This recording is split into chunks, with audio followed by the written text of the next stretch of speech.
Samantala, kasado na ang ipatutupad na seguridad ng Philippine National Police sa impeachment trial ni Vice President Sara Duterte sa Lunes. Ayon sa PNP, nasa 6,000 mga pulis ang kanilang ipapakalat sa Senado. Si Ryan Lesiges sa sentro ng balita.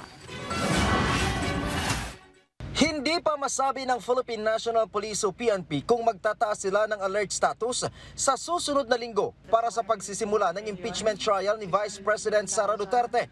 Ayon kay Acting Public Information Office Chief Police Colonel Allen Reyco, inaasahan na kasi nila ang ilang grupo o taga-suporta ng pangalawang Pangulo na magsasagawa ng kilos protesta, partikular na sa labas ng Senado.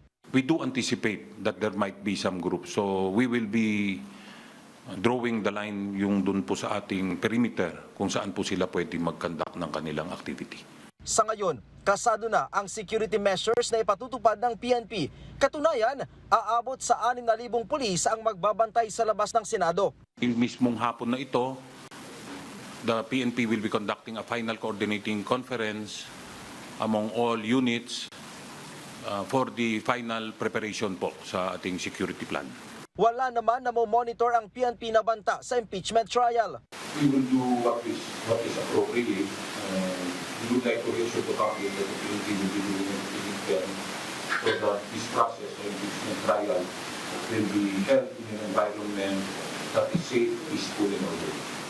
Sa ngayon, naka-heightened alert status na ang National Capital Region Police Office mula sa full alert status kasunod ng isinagawang kilos protesta ng isang religious group.